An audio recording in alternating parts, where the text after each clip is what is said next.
নমস্কার, আমি বৈশাখী। শিল্প সাহিত্য বাই বৈশাখী চ্যানেলে সকল শ্রোতা বন্ধুদের স্বাগত জানাই। আজ আপনাদের বলবো গল্প অশ্লীলতার ছাপ। গল্পটি প্রাপ্তবয়স্ক শ্রোতা বন্ধুদের জন্য। প্রথম থেকে শেষ পর্যন্ত শুনবেন। ভালো লাগলে অবশ্যই লাইক করবেন, কমেন্ট করবেন, শেয়ার করবেন এবং আপনাদের প্রিয় চ্যানেল শিল্প সাহিত্য বাই বৈশাখী সাবস্ক্রাইব করে বেল বাটন প্রেস করে পাশে থাকতে একদম ভুলবেন না। বন্ধুরা, শিল্প সাহিত্য বাই বৈশাখী এখন চলে এসেছে ইউটিউব মিউজিক পডকাস্টে। ইচ্ছে করলে আপনারা সেখান থেকেও গল্প শুনতে পারেন এবং আপনাদের ব্যক্তিগত মতামত আমার সঙ্গে শেয়ার করতে পারেন। আজ আপনাদের বলবো গল্প অশ্লীলতার ছাপ। গল্পটি পাঠ করা এবং গল্পটি লেখায় আমি বৈশাখী বিশ্বাস দেবনাথ। আজকের গল্পটিতে বেশ খানিকটা বাস্তবতা এবং কিছুটা কল্পনা আশ্রয় করেই আমি লিখেছি। কেমন লেগেছে অবশ্যই আপনারা জানাতে কিন্তু একদম ভুলবেন না। আজকের গল্পটি প্রাপ্তবয়স্ক শ্রোতা বন্ধুদের জন্য। শুরু হচ্ছে আজকের গল্প অশ্লীলতার ছাপ। গল্প পাঠ এবং গল্প লেখায় আমি বৈশাখী বিশ্বাস দেবনাথ। না, ছবে না, আমাকে ছবে না, তুমি যাও যাও। পালিয়ে যাচ্ছ কেন? শোনো, না না, আমাকে ছবে না, না না। এই প্রবলেমটা কদিন? বিয়ের প্রথম দিন থেকেই। বাবা, মেয়ে পাগল জানলে এই মেয়ের সাথে কখনোই বাবুর বিয়ে দিতাম না। বলো কি দিদি, পাগল? তা পাগল না, ছেলের সঙ্গে আমার চেনা জানা ছিল, তাও দেখো দেখি ঘর থেকে দৌড়ে পালায় ছেলে ঢুকলেই, যেন ওকে খেয়ে ফেলবে। বাঘ না ভাল্লুক? কিসের আলোচনা চলছে? আরে তুমি এসো বাবা, জানোই তো কদিন আগেই ছেলের বিয়ে দিলাম। হ্যাঁ, তা বৌমাটি তো চমৎকার। হ্যাঁ, সে চমৎকার, কিন্তু তার মনে হয় মানসিক বিকার আছে। দেখে তো মনে হয় না? দেখেই কি সব কিছু মনে হয় বাবা? ভেতরে ভেতরে অনেক রোগই থাকতে পারে। না না, ভুল বলছেন, হয়তো ওর ভালো কাউন্সেলিংয়ের প্রয়োজন। আমি একটু চেষ্টা করে দেখব। দেখো, দেখতে পারো কি না। আসতে পারি? কে? ভয় নেই, ভয় নেই, আমি। ও আপনি? আপনাকে দেখেছিলাম না বিয়ের সময়? হ্যাঁ, দেখেছিলে। আমি অ্যাডভোকেট। উকিল? আচ্ছা আচ্ছা, আমি না একটা কেস করব। কেস? প্রথম দিকেই কথাটা শুনে ঘাবড়ে গেলেন উকিল মশাই। পাশে বসে রয়েছে সদ্য বিবাহিতা একটি রমণী এবং তার ঠিক বাঁ দিকে বসে রয়েছে তার স্বামী শঙ্খ। শঙ্খের খুব চেনা এই উকিল কাকুকে।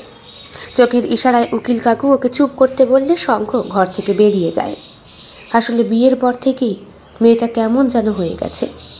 শঙ্কর সাথে সেই কলেজ লাইফ থেকে পরিচয়, অথচ বিয়ের পর যেন ওর এমন কিছু সর্বনাশ হয়ে যাচ্ছে যেটাতে ও কিছুতেই সম্মতি দিতে পারছে না।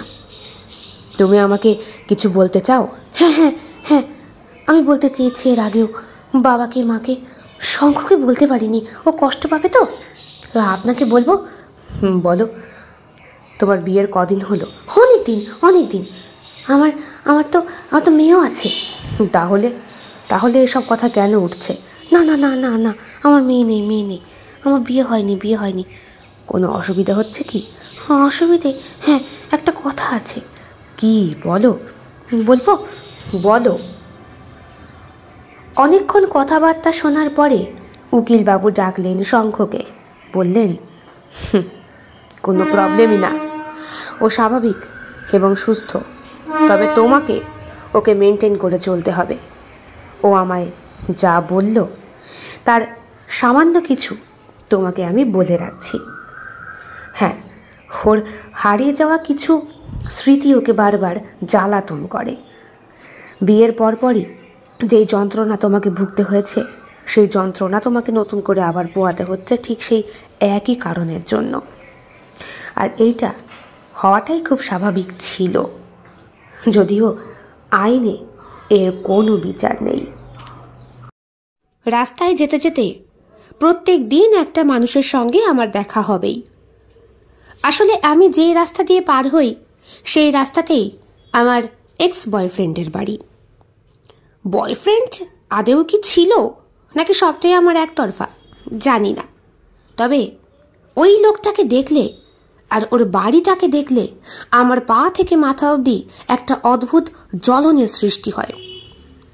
সালটা তখন এই বোধহয় 2002 কি 3 হবে, মনে হয়, ঠিক মনে পড়ছে না। আমি তখন বেশ খানিকটা ছোট, হ্যাঁ বোধহয় 6-7 নাগাদ পড়ি। তা আমার বাড়িতে প্রাইভেট টিউটর হিসাবে ওই লোকটি আসে। এসেই তো আমার ওপরে হুকুম তামিল করে। আমি বাবা ছোটবেলা থেকেই নম্র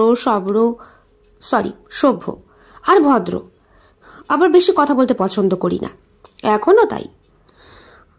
লোকটা আমার সঙ্গে ভালোই ব্যবহার করতো, হ্যাঁ পড়া জিজ্ঞেস করতো, পড়া বলতাম, কখনো আমার হাত ফাত ধরেনি বা উল্টোপাল্টা কিছু করেনি। হ্যাঁ সিরিয়াসলি সত্যি বলছি, বিশ্বাস করাটা না করাটা মানুষের ব্যক্তিগত ব্যাপার। একদিন বাড়িতে রয়েছি, পড়ছি, মালটা বাড়িতেই যায় না। পড়া হয়ে গেছে, মা বলল রাত্রের খাবারটা খেয়ে যেতে, মানে রাত তখন প্রায় 10টা বেজে গেছে। আমার পাড়াতেই আমার প্রাইভেট টিউটরের বাড়ি ছিল বলতে এখনো আছে। বাবা বললেন খেয়ে যাও, মা বলল খেয়ে যাও। সেই দিনটা খুব বৃষ্টি হয়েছিল, পড়াতে অনেকটা বৃষ্টি, তার উপর লোডশেডিং। আমি খেয়ে দিয়ে উঠে আমার ঘরে গেছি, ঘরে গিয়ে ড্রেস চেঞ্জ করছি, মা পেছন থেকে দেখি মূর্তিমান অবস্থান করেছে। আমার তখনও পিরিয়ড হয়নি, বুকটুকুও ওঠেনি, নিতান্তই বাচ্চা, আমি বুঝিও না ওইসব কিছু। চট করে আমাকে পেছন থেকে জাপটা ধরে আমার গালে একটা চুমু খেয়ে ফেলে। লে হালুয়া, এ আবার কোন ধরনের পিড়িত, পিছলা পিড়িত নাকি? চুমু খাওয়ার সঙ্গে সঙ্গেই আমি রিয়ালাইজ করি আমার কান্না পাচ্ছে। কেন কি জানি, ছেলেরা প্রথম ধরলে মেয়েটার বুঝি কান্না পায়। অ্যাকচুয়ালি তখন ওদের নারী পুরুষের সম্পর্ক কীরকম আমার জানা ছিল না। কান্না করার সঙ্গে সঙ্গে আমাকে বলে চুকার কাঁদিস না। আমি তখন বলি মাকে বলে দেবো। আমাকে বলে তুই বুঝিস না আমি তোকে ভালোবাসি। চাপ বাড়া, ভালোবাসা করতে কি এলো? একটা ক্লাস 6-7 পড়া মেয়ে ভালোবাসার কি বোঝে? আমি ক্যাবলার মতো ওর দিকে চেয়ে রয়েছি, সেও আমার দিকে তাকিয়ে রয়েছে। সেই দিন সারা রাত মাইরি অন গড বলছি, ঘুমোতে পারিনি। বাবা অন্য ঘরে ঘুমোয়, মা আর আমি এক ঘরে ঘুমোই। বাবা রাত্রেবেলা বললেন আজকে পড়তে বসবি না? বললাম না। খেতেও পারিনি, কেমন যেন হচ্ছিল গায়ের মধ্যে, বিচ্ছেদই একটা ভাব, বাজে লাগতো না। তাই বলে এটা বলছি না পুরুষ স্পর্শ আমি যে পছন্দ করি না, তা নয়। হ্যাঁ আমার এখন হাজব্যান্ড আছে তো, হ্যাঁ আমি মাও হয়েছি, বেশ ভালো লাগে। ন্যাচারালি সবারই লাগে, স্বামী স্ত্রীর সম্পর্ক যেরকম হয় সেরকমই স্বাভাবিক সম্পর্ক। কিন্তু ওই ছোট্ট বয়সে আচমকাই যদি এইভাবে কেউ একটা চুমু খেয়ে বসে, বাবা মা ছাড়া অন্য কোনো পুরুষ, তাহলে তো শরীর একটা অস্বস্তি হবেই। পক্সো আইন তখন ছিল না, 2012-তে ওটা হয়েছে। 18 বছরের কম বয়সী শিশুদের ওই পর্যায়ে বিবেচনা করা হয়। হ্যাঁ, সমস্ত লিঙ্গের শিশুরাই সেই আইনের মধ্যে পড়ে। যারা ছোট তাদের ওপরে শারীরিক অত্যাচার করলে সেটা প্রমাণ হলেই যে করেছে সেই দোষী বিরাট সাজা পাবে। আমার ছেলে মানুষের সুযোগ নিয়ে আমাকে চুমু খায় আমার প্রাইভেট টিউটর। আমার বাবা মা খেয়ে দিয়ে ওপরে এসে দেখে সে নিচে নামছে। বাবা জিজ্ঞেস করতেই বলে একটা অঙ্ক বুঝতে পারেনি, তাই বুঝিয়ে দিচ্ছিলাম। আমি কান্না করেছিলাম ঠিকই, কিন্তু কিভাবে যেন আমার মস্তিষ্ক বলল এই নিষিদ্ধ কাজ, এই কথাটা বাবা মা কাউকে জানাতে নেই।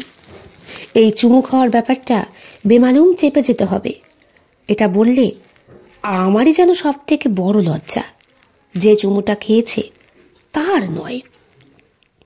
পরপর 3 দিন আমার বাড়িতে এসে পড়াতে আসেনি বলেই রক্ষা। আমিও নিশ্চিন্ত মনেই পড়া করছিলাম। এদিকে আমার ফাইনাল পরীক্ষার সামনে, বাবা মা উভয়ই চিন্তিত। প্রাইভেট টিউটর ছাড়া মেয়ে পাশ করবে কি করে? ফোন করার সঙ্গে সঙ্গে সে জানায় সে এক্ষুনি পৌঁছচ্ছে, কারণ সে কলকাতায় গিয়েছিল, তার কলেজ আছে। আমার কাছে আসার পরে আমি তার দিকে একটু সন্দেহের দৃষ্টিতেই তাকাই। তার চোখ দুটো অস্বাভাবিক লাল, এই 3 দিনেই চোখের তলায় কালি। আমার কাছে এসে আমার পাশে বসে বই পড়ানোর অছিলায় আমার হাতটা ধরে আমাকে বলে, জানিস এই 3 রাত আমার ঘুম হয়নি। আমি জিজ্ঞেস করি কেন? বলে, আমার বুঝিস না নাইট ফলস হয়েছে। সেটা আবার কি? আমি সত্যিই জানতাম না।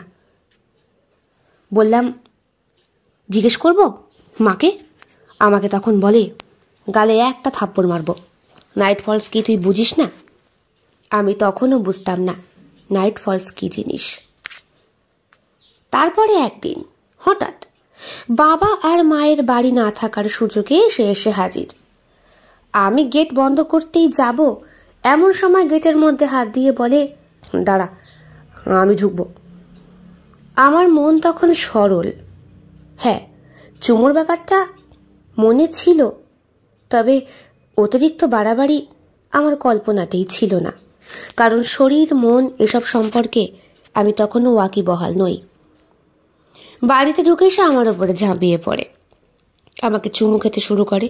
হেলো পাথারি আমার ঠোঁটে গালে। আমার অস্বস্তি হয়।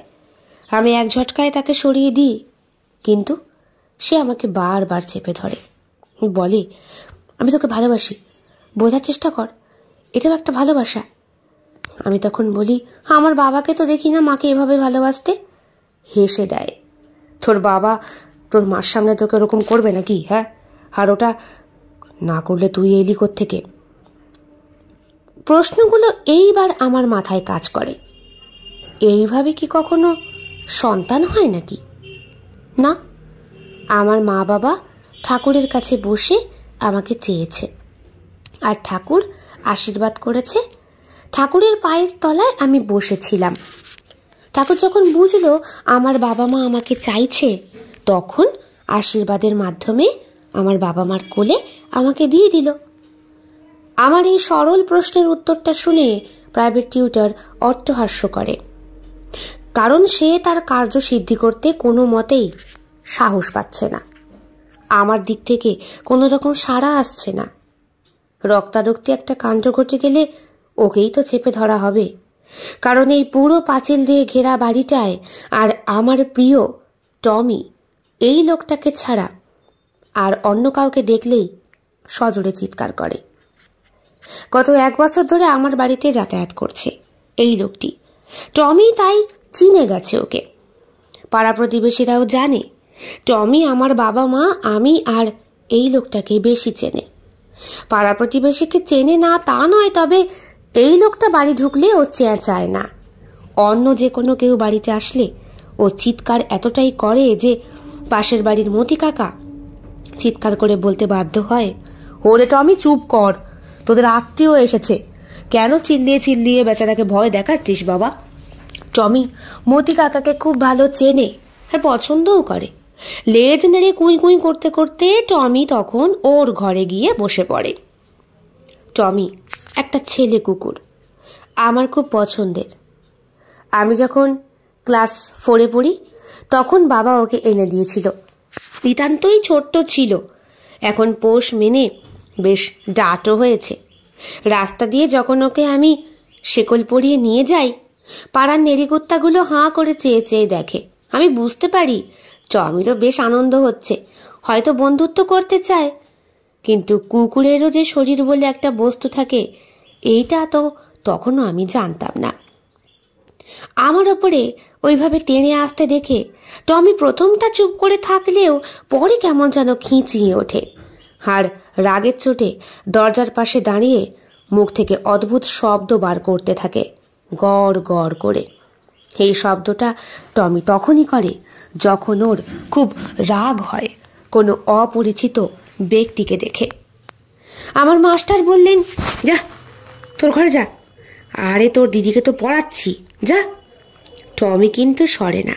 আমি টমিকে বলি, না টমি যাস না, যাস না, তুই তুই চেঁচা চেঁচা, তুই পাড়ার লোককে ডাক, চেঁচা। টমি আর তোর স্বরে চিৎকার করতে থাকে, আর ওর চিৎকার শুনে পাশের মতি কাকা বাড়িতে চলে আসেন। গেটের সামনে এসে আমাকে বলেন, কিরে মা, টমি চিৎকার করছে কেন? বাড়িতে কোনো অপরিচিত ব্যক্তি এসেছে নাকি? তুই নির্ভয়ে বেরিয়ে আয়। হ্যাঁ বাবলু, হ্যাঁ বলা, শিগগিরই আয়, বোধ হয় এই বাড়িতে কেউ এসেছে। মতি কাকাকে বাবা খুব পছন্দ করেন, নিজের বয়স্ক বড় দাদার মতো শ্রদ্ধা করেন। আর আমার বাবাকে আমার মাকে এই পাড়ায় ভালোবাসে না এমন লোক খুবই কম। মতি কাকার ডাক শুনে সবাই যখন বাড়িটাকে ঘিরে ফেলে, তখন আমার প্রাইভেট টিউটর আমাকে ছেড়ে দিয়ে বাড়ি থেকে বেরোতে বাধ্য হয়।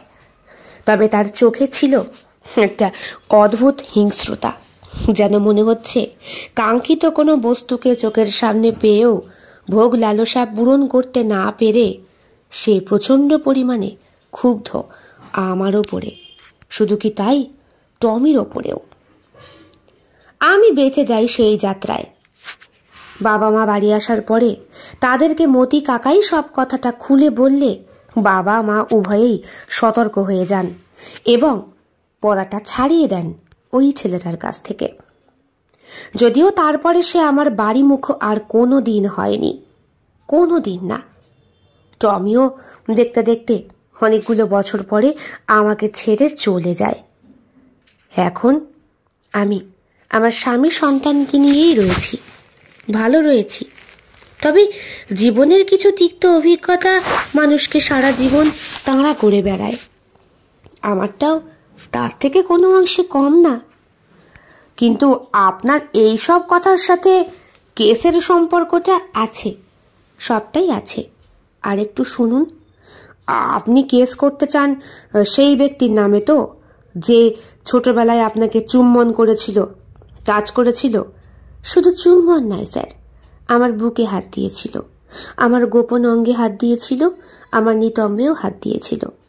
বলতে গেলে পুরো ব্যাপারটাই তো একটা, বুঝেছি ধর্ষণের মামলা করবেন, কিন্তু এত বছর পর হোক আর যত বছর পরই হোক, শাস্তিই হয়। হ্যাঁ, আমি দেহ দিয়ে ভোগ করেছি, তবে রিয়ালাইজ করতে অনেকগুলো বছর লেগে গেছে। এখন আমি মনে করছি ও সাজা পাক, তাই ওর নামে কেসটা করব। কিন্তু ম্যাডাম, এরকম কেস কি আদৌ হয়? কত বছর আগের ঘটনা, তখন এই আইনটাও ছিল না, হয়তো ছিল, সেইভাবে প্রচলিত ছিল না। আমি তখন ভয়ের চোটে কারো কাছে স্বীকার করিনি।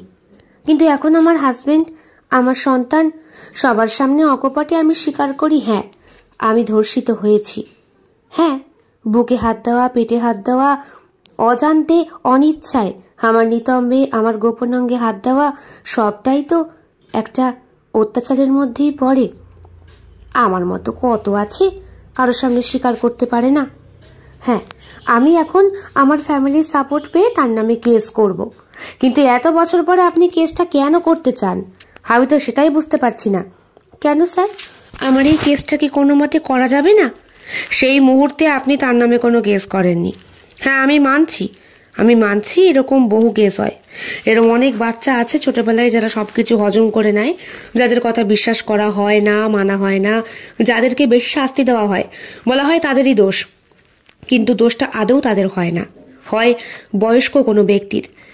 তা সেই মুহূর্তে যদি কেস না করা হয়, তাহলে এত বছর পরে সেই কেসটা করে কি হবে? আপনার সঙ্গে তো তার কোনো ভালোবাসার সম্পর্ক ছিল না। ছিল তো, আমাকে তো বলেছিল আমাকে নাকি ভালোবাসে। আরও একটা ঘটনা আছে, আমার সাথে সম্পর্কটা ওরকম হওয়ার পরে আমি যে এবার মাধ্যমিক পাশ করলাম, হঠাৎ করে এত বছর পরে সেই ব্যক্তির আগমন। আমার মা বাবাও বেমালুম ভুলে গিয়েছিলেন আমার ওপরে পাশবিক অত্যাচারের কথা। হ্যাঁ, মতি কাকা ততদিনে গমন করে পরলোকে গেছেন, তাই আমার হয়ে কথা বলার কেউ ছিল না। টমি তখন বেশ অসুস্থ, অত জোরে চিৎকারও করতে পারে না। কুকুরেরও তো একটা নির্দিষ্ট বয়সের পরে পৃথিবী ছেড়ে চলে যাওয়ার সময় হয়ে যায়। আমি তখন টমির শোকে শোকাহত। মাধ্যমিক পরীক্ষার পরে একা একাই বসে থাকি, আর তখনই হঠাৎ একদিন সে আসে। চাকরি পেয়েছে, দেখতে এখন আরও সুন্দর হয়েছে। হ্যাঁ, জানেন তো স্যার, এই ভিলেনগুলোর না চেহারা খুব সুন্দর হয়। আপনি সব মুভিগুলোতে দেখবেন, ম্যাক্সিমাম ভিলেন, বিশেষ করে সাউথ সাইডে, নায়কের থেকে ভিলেনগুলো হ্যান্ডসাম হয় বেশি। আমারও তখন যে কি হলো, তাকে দেখে আমারও প্রেমের বান ডাকলো, কামড় হলো শরীরের কোথাও, যেন ভালো লাগলো। আমি ফ্রক ছেড়ে তখন সালোয়ার কামিজ পরা ধরেছি। আমাকে দেখে মিষ্টি খাইয়ে বলল, ভালো আছিস? চাকরি পেয়েছি, মিষ্টি খা। বাবা খুব খুশি। অ্যাকচুয়ালি মাধ্যমিকের পরে বাবা মাকে জিজ্ঞাসা করেছিলেন আমি আর পড়াশোনা করতে চাই কিনা। মাও আমাকে জিজ্ঞেস করেছিল। আমি অবাক হয়ে তাকিয়েছিলাম ক্যাবলার মতো। বলে কি এরা? আমি তাদের একমাত্র সন্তান, আমার কোথায় ইচ্ছা চাকরি বাকরি করবো তা না, মাধ্যমিকের পরে আমাকে জিজ্ঞেস করছে আমার আর পড়ার ইচ্ছে আছে কিনা। না, পড়ার ইচ্ছে না থাকলে অন্য কিছু করার ইচ্ছে থাকলে সেটাও হয়তো বলা যাবে না। বাবা হয়তো চান এবার আমার বিয়ে দিতে। বাবারও রিটায়ারমেন্টের সময় হয়েছে, মায়েরও শরীর এখন দিন দিন ভালো যায় না। আমাকে পার করতে পারলেই তো ওনারা শান্তি পান। আমি বাবাকে স্পষ্ট বলে দিয়েছিলাম আমি এখন বিয়ে করব না। আমার কি বিয়ের বয়স হয়েছে? বাবা বললেন, এখন থেকেই দেখাশোনা শুরু করি। সে তুমি উচ্চ মাধ্যমিকটা কমপ্লিট করে ফেলো, তারপর তো একটা ভালো সম্বন্ধ পেয়েই যাব। আমার কেমন যেন না করতে ইচ্ছে হয়নি, অভিমান হয়েছিল মা বাবার ওপরে। সেটা ওরা বোঝেনি। পাঁচু ঘটককে ঠিক করে আমার সম্বন্ধ দেখতে শুরু করে। যদিও 16 বছর বয়সী মেয়ে শুনে কেউ এগোতে চায়নি, ভয়ে। 18 নিচে বিয়ে করে কেস খাবে। আমার বাবা কথাটা শুনে খুব হাসতেন। আমার মাকে উদ্দেশ্য করে বলতেন, তোমাকে যখন আমি বিয়ে করি তোমার বয়সটা কত ছিল পামেলা? মা বলেন, কেন 16? চুপ করো, 16 বছর বয়সে তোমাকে বিয়ে করে আনলে আমার কেস হয়ে যেত না?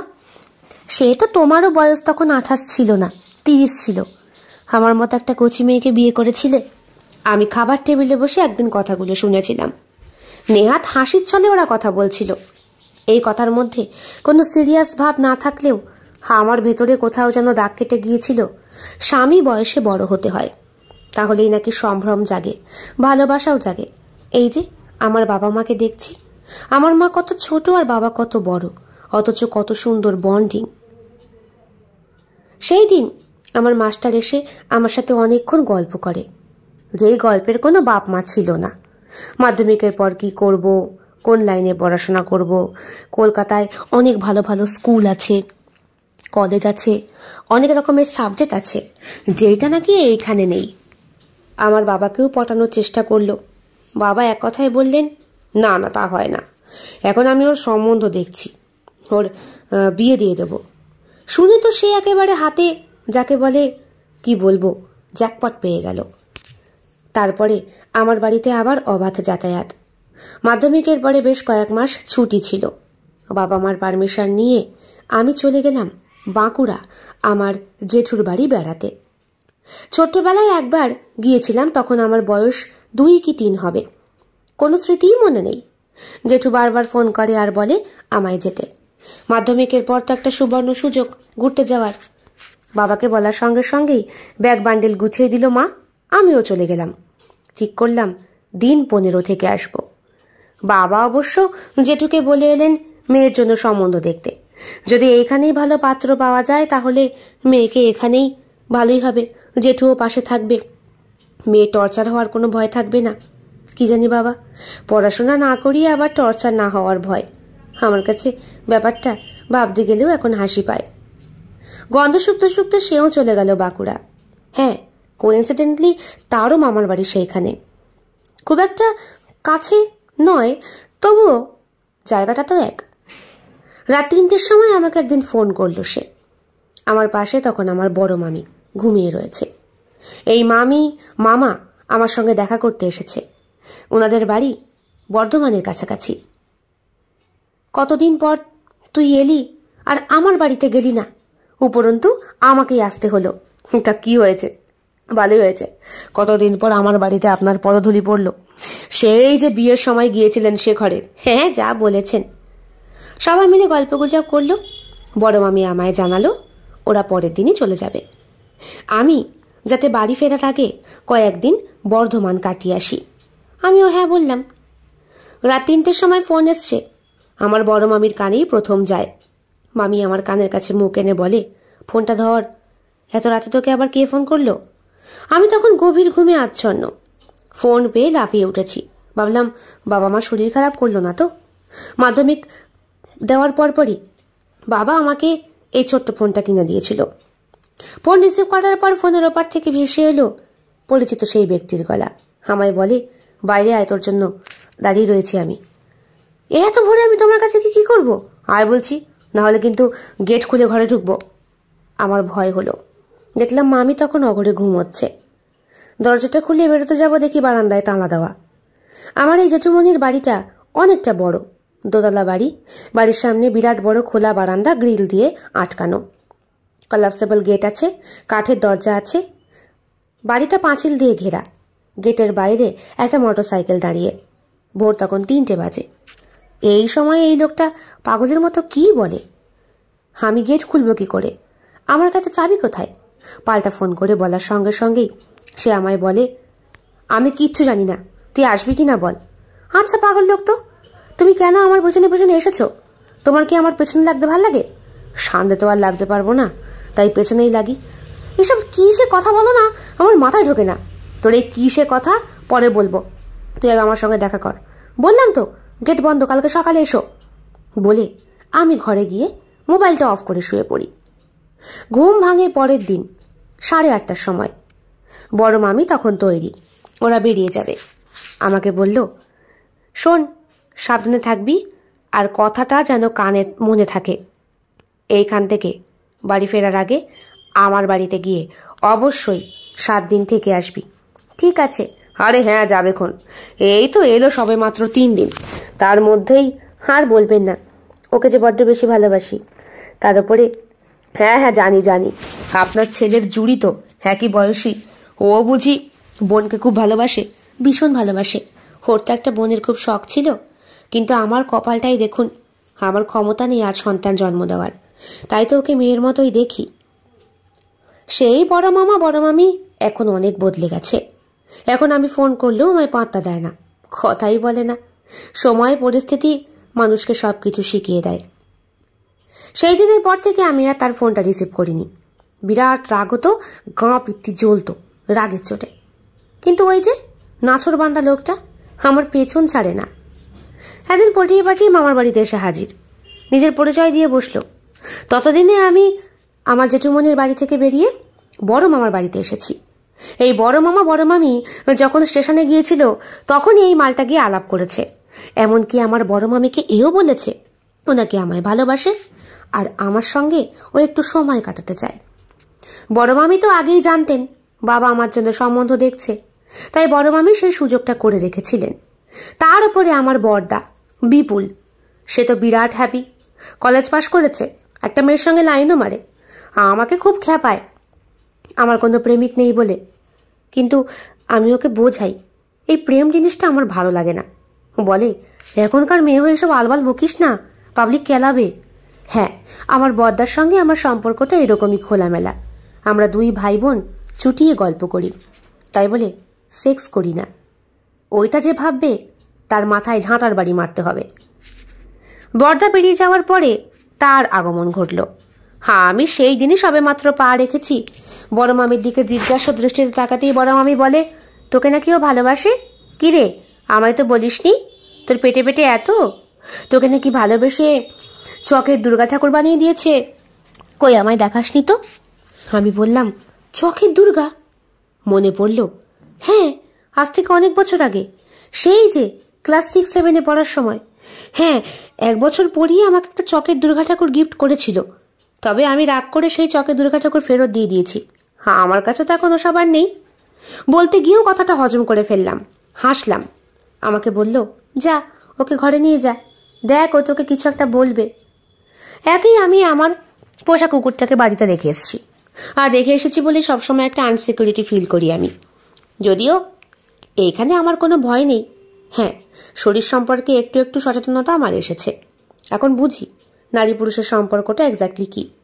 মাসিক হবার সময় মা আমাকে বলেছিল, শোন মা, তুই এখন বড় হয়েছিস, তুই এখন নারী হয়েছিস, তোর মধ্যে মাতৃসত্তা এখন জেগে উঠেছে। আমি হাঁ করে ক্যাবলার মতো শুনি। তারপর যখন বিজ্ঞানের চ্যাপ্টারে পড়াশোনা করি তখন মা একদিন ছবি এঁকে আমাকে বোঝায়। আমি খুব লজ্জা পাই। মা আমাকে বলে, শোন মা, এইটাই কিন্তু নারী পুরুষের, মানে বিবাহিত নারী পুরুষের আসল সম্পর্ক। বাবা মা যেই জিনিসটা দিতে পারে না, স্বামী সেটা দেয়। সেই থেকে আমার মনে মনে একটা চরম ভয় হয়ে গেছে। বাপরে বাপ, এইভাবে মেলামেশা করতে হয় বুঝি? এও সম্ভব? সৃষ্টিকর্তা হে কি অদ্ভুত নিয়ম সৃষ্টি করেছেন। আমার পাশে এসে সেই ব্যক্তি বসে, আদর করে আমার হাতে হাত রাখে, আবার আমাকে চুমু খেতে যায়। তবে এইবার আমি আর ধাক্কা মেরে ওকে সরাই না, উপরন্তু নিজে আগিয়ে আসি। এখন আমার মনে হচ্ছে শরীরটাকে ছেড়ে দিতে পারলে খুব ভালো হয়। ওই বয়সটায় যে জিনিসটা আতঙ্ক ছিল, এই বয়সটায় এসে সেই জিনিসটা ভালো লাগার বস্তু হয়েছে। এখন স্পর্শ মধুর লাগে, তৃপ্তি লাগে, আরাম লাগে। আমাকে চুমু খেয়ে সে আমার দিকে তাকিয়ে থাকে। আমি শোয়া তার নিচে, সে আমার ওপরে, ওইটুকুই। এরপরে বড় মামি ঘরে এসে আমাদেরকে ওই রকম একটা অবস্থায় দেখে সঙ্গে সঙ্গে ফোন করে আমার মাকে জানায়। মা রেগে আগুন। আমার ঘোড়া বন্ধ হয়ে যায়। আমি পাততালি গুটিয়ে বাড়ি চলে আসি। বড় মামি বলে দেয়, ওই ছেলেটিকে দেখো বাবা, যা করেছো করেছো, এর সাক্ষী কিন্তু আমি। একটা কথা কান খুলে শুনে রাখো, ওকে কিন্তু বিয়ে করতে হবে, না হলে কিন্তু তোমার কপালে অশেষ কষ্ট আছে। আমার বড় মামা ছিলেন পুলিশ আধিকারিক। একটু একটু ভয় পেয়েছিল সে, কারণ প্রথমে যদি সে জানতো আমার বড় মামার পরিচয়, তাহলে হয়তো আমাকে স্পর্শ করার সুযোগটাই নিত না। ব্যাপারটা জানাজানি হয়ে যেতে খুব একটা সময় লাগেনি। দুই পরিবার থেকে যখন জানলো, আমার বাড়িতে এলো। বাড়িতে আসার পরে আমার বাবা মা মিষ্টি মন্ডা দিয়ে তাদেরকে আপ্যায়ন করলো। সব কথাবার্তার শেষে ছেলেটির বাবা ওর দিকে তাকিয়ে জিজ্ঞেস করলো, তোর বলছি ওকে খুব পছন্দ? সে ঘাড় নেড়ে বলল, না, আমি ওকে আমার স্টুডেন্টের চোখে দেখি, তাছাড়া অন্য কিছু না। আমি তো ভাবছি কি করে ও এত বড় সিদ্ধান্ত নেয়। আর মামার বাড়িতে আমি তো ওর সঙ্গে দেখা করতে যাইনি, তুমি তো জানো ওখানে আমারও মামার বাড়ি। হ্যাঁ হ্যাঁ, ওখানে আমারও শালার বাড়ি। ও কিন্তু আমার শালার বাড়িতেই বেড়াতে গিয়েছিল। দেখুন, মেয়ে এখনো ছোট, কি থাকতে কি বলেছে, হয়তো কোনো সিনেমা দেখেছে তাই। এতক্ষণ ধরে মিষ্টি মন্ডা খেয়ে শেষ পর্যন্ত এই কথা? বিশ্বাস করুন, আমি তখনও প্রতিবাদ করতে পারিনি। আমার ভালো লাগেনি, তাই কথা বলিনি, শুধু চোখের জল ফেলেছিলাম বসে বসে। আমার মাও সেদিন আমাকে ধরে খুব কেঁদেছিল। যেই বয়সটায় আমার ইজ্জতটা নিয়ে টানাটানি করা হয়েছিল, সেই বয়সেও আমার কথা কেউ বিশ্বাস করেনি। আর এখনও 16 বছর বয়সে এসেও আমার শরীরে বয়ঃসন্ধি হয়েছে, আমার শরীরে যৌবন আসছে বলে, নতুন অভিজ্ঞতা সৃষ্টি হচ্ছে বলে আমি নাকি বানিয়ে বানিয়ে সব কিছু বলেছি। আমার এই কথাটাও কেউ বিশ্বাস করল না। সেই ব্যক্তির কথা সবাই অকপটে স্বীকার করল এবং বিশ্বাসও করল। আসলে সত্যের থেকে মিথ্যের জয় সব সময় বেশি। সেই দিনের পর থেকে ওই ব্যক্তির মুখদর্শন আমি করিনি, কথাও বলিনি কোনো দিন। কেন আমাকে সে বিয়ে করেনি, কেন আমাকে তার অপছন্দ, তার একটাই কারণ, আমার গায়ের কালো রং। রিয়ালাইজ করলাম সেই দিন যখন ক্লাস 11-এ আমার বাবার বন্ধু নিমন্ত্রণ করতে এলো। নিমন্ত্রণ পত্র পেয়ে বাবার বন্ধু আমাকে দেখে বাবাকে নাকি বলেছিলেন আমার সঙ্গে তার ছেলের বিয়ের কথা। ছেলে ইঞ্জিনিয়ার, বাবা বেজায় খুশি। আমার তখন বলার মতো কিচ্ছু নেই। দুইবার ধর্ষিত হয়েছি, দুইবারই সে আমার ঠোঁটে স্পর্শ করেছে, বুকে হাত দিয়েছে। হ্যাঁ, মামার বাড়িতে থাকাকালীন আমার গোপন অঙ্গে হাত দেওয়ার সাহস পায়নি। প্রথম দিন যখন হাত দিয়েছিল, হাত দিয়ে বলেছিল, আরে তুই তখনো বড়ই হসনি। হয়তো অবাঞ্ছিত কেস সেখানে ছিল না বলেই তার ওরকম মনে হয়েছিল। আমি অবাক হয়ে গিয়েছিলাম। প্যান্টের ওপরে হাত দিলেও এমন একটা অদ্ভুত শিহরণ হয় আমার জানা ছিল না।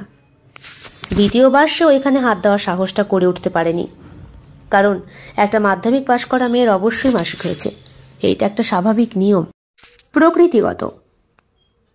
বাবা মা আমাকে বিয়ের কথা জিজ্ঞেস করলে আমি শুধু বলি তোমরা যেটা ভালো বুঝবে, কারণ আমি জানি আমার কথা শোনার মতো কেউ নেই, বিশ্বাসই করবে না।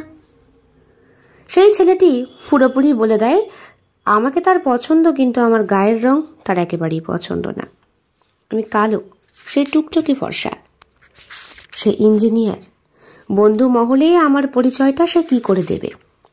কালো স্ত্রী এই হিসাবে? মনে মনে ভাবলাম, শুধু কালো স্ত্রী নয়, ধর্ষিতা একজন। সবটা জানতে পারলে তো আরও।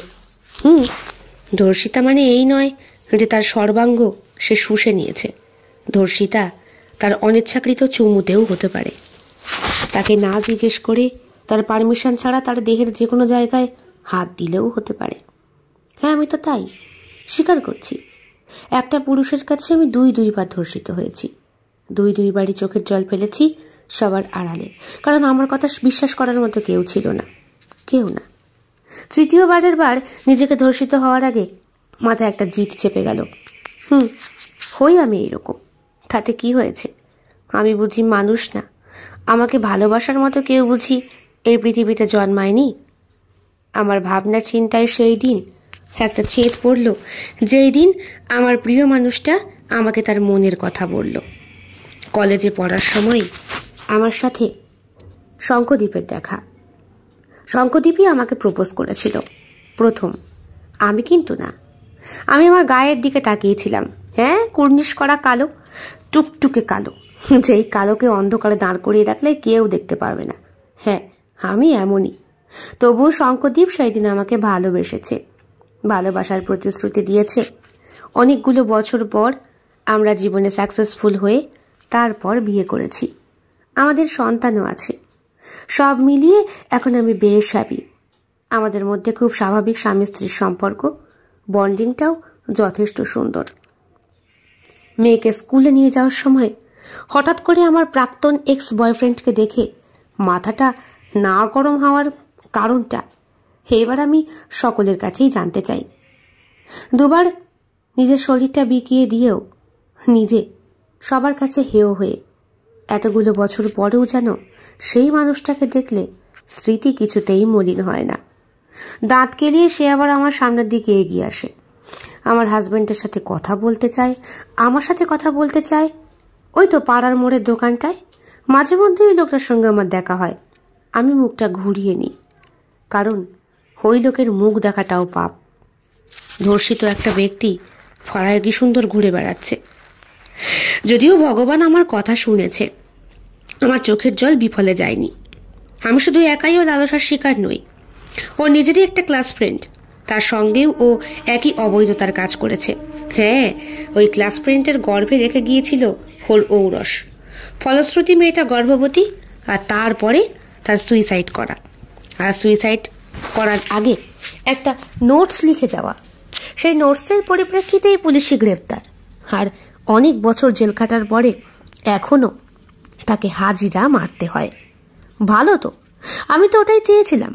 যেটা আমি কোনোদিন করতে পারিনি সেটা ওই মেয়েটা করে দেখিয়েছে। আমার মতো এইরকম অভাগী আরও অনেক আছে। অনেকের জীবনেই এরকম ঘটনা ঘটে। কেউই এখনো পর্যন্ত সঠিকটা কারো সামনেই প্রকাশ করতে পারে না। আসলে শরীর, ধর্ষণ, যৌনতা সবটাই ভীষণভাবে গোপনীয় একটা বিষয়। না, ছবে না, আমাকে ছবে না, তুমি যাও যাও। পালিয়ে যাচ্ছ কেন? শোনো, না না, আমাকে ছবি না, না না। এই প্রবলেমটা কদিন? বিয়ের প্রথম দিন থেকেই। সামলালেন কি করে? খুব কষ্টে। ওর অতীত জেনে। কে সাহায্য করেছিল? আমাদের ফ্যামিলি অ্যাডভোকেট। এখনও সাহায্য করতে পারে। কেন, আপনার কাছে কোনো কেস আছে? না না, প্রথম আপনাকে খুব বিষণ্ণ লাগতো। তারপরে বৌদির মানে আপনার ওয়াইফের জীবনের কথা শুনে ভীষণ দুঃখ লেগেছিল আমার। এখন কেমন আছে? অনেক কষ্টে এখন সে ভালো আছে। ছোঁয়াছুঁয়ির অসুখ থেকে বেরিয়ে এসেছে, এখন প্র্যাকটিক্যাল নর্মাল একটা মানুষ। কিন্তু আমার মাঝে মাঝে ওকে খুব সন্দেহ হয়, কেমন ভাবের জগতে বিভোর থাকে। মাঝে মাঝে মনে হয় ওর ভেতরকার খবর যেন আমি কিচ্ছু রাখতে পারিনি। স্বামী হয়েও ওকে আমি চিনতে পারিনি। ভুল করলেন শঙ্কদ্বীপ, চিনতে আপনি পেরেছেন। ও আসলে স্মৃতি ভুলতে পারে না। আরে অ্যাডভোকেট কাকা, কখন এলে? অনেকক্ষণ। আপনার বন্ধুর গল্প শুনছিলাম। তা সবটা বুঝে আপনার স্ত্রীকে নিয়েই? হ্যাঁ, আসলে ওই মৈনাক আমার বন্ধু, ওর বউ শালিনী ওকে ওর সঙ্গ দিতে চায় না। বিয়ের পর থেকে একটা আতঙ্কে ভোগে। তা আপনার স্ত্রীর ভেতরকার গল্প আপনি জানতে চেয়েছেন নাকি মৈনাক বাবু? গল্পের কি আছে, আমাদের দেখে শুনে বিয়ে। প্রথম তো শালিনীকে সম্পূর্ণ সুস্থই লাগতো, কিন্তু বিয়ের পর এখন বুঝতে পারি ও মানসিক দিক থেকে অসুস্থ। না না মৈনাকবাবু, অসুস্থ নাও হতে পারে। আসলে আপনার উচিত ওর ভেতরের খবরটা ভালো করে নেওয়া। আমার তো কাউন্সেলিং করতে খুব কষ্ট হয়েছিল। কাকে কাকে আবার? শঙ্করদীপের বউকে। তারপরে বহু বছর পর একদিন যেচে নিজেই আমাকে সবটা এসে বলে। ওর শুধু একটাই দুঃখ, কেন কেস করতে পারলো না, তাই নিয়েই মাঝে মাঝে আক্ষেপ করে। তাহলে বলছেন শালিনী ঠিক হয়ে যাবে? একদম ঠিক হয়ে যাবে। আপনি শুধু ওর ভেতরের খবরটা নেওয়ার চেষ্টা করবেন। আমরা এমন অনেক কেস পাই যার কোনো সুরাহা হয় না, আবার অনেক কেস এমনও থাকে যা কোনো দিন প্রকাশই হয় না। সবটাই ওই অশ্লীলতার ভয়ে, বুঝলেন? কেমন লেগেছে আজকের নিবেদন? কমেন্ট বক্সে কমেন্ট করতে কেউ ভুলবেন না। আর ভালো লেগে থাকলে অবশ্যই লাইক করবেন, শেয়ার করবেন এবং আপনাদের প্রিয় চ্যানেল শিল্প সাহিত্য বাই বৈশাখী সাবস্ক্রাইব করে অবশ্যই পাশে থাকবেন। দেখা হবে অন্য আরও একটি ভিন্ন স্বাদের গল্পের সঙ্গে খুব শিগগিরই। বন্ধুরা, বেল বাটন প্রেস করতে কিন্তু একদম ভুলবেন না, নতুন গল্পের নোটিফিকেশন চট জলদি পেয়ে যাবার জন্যে। দেখা হবে খুব শিগগিরই আরও নতুন একটি ভিন্ন স্বাদের গল্পের সঙ্গে। সবাই খুব ভালো থাকবেন, সুস্থ থাকবেন এবং শরীরের যত্ন নেবেন। বিদায়।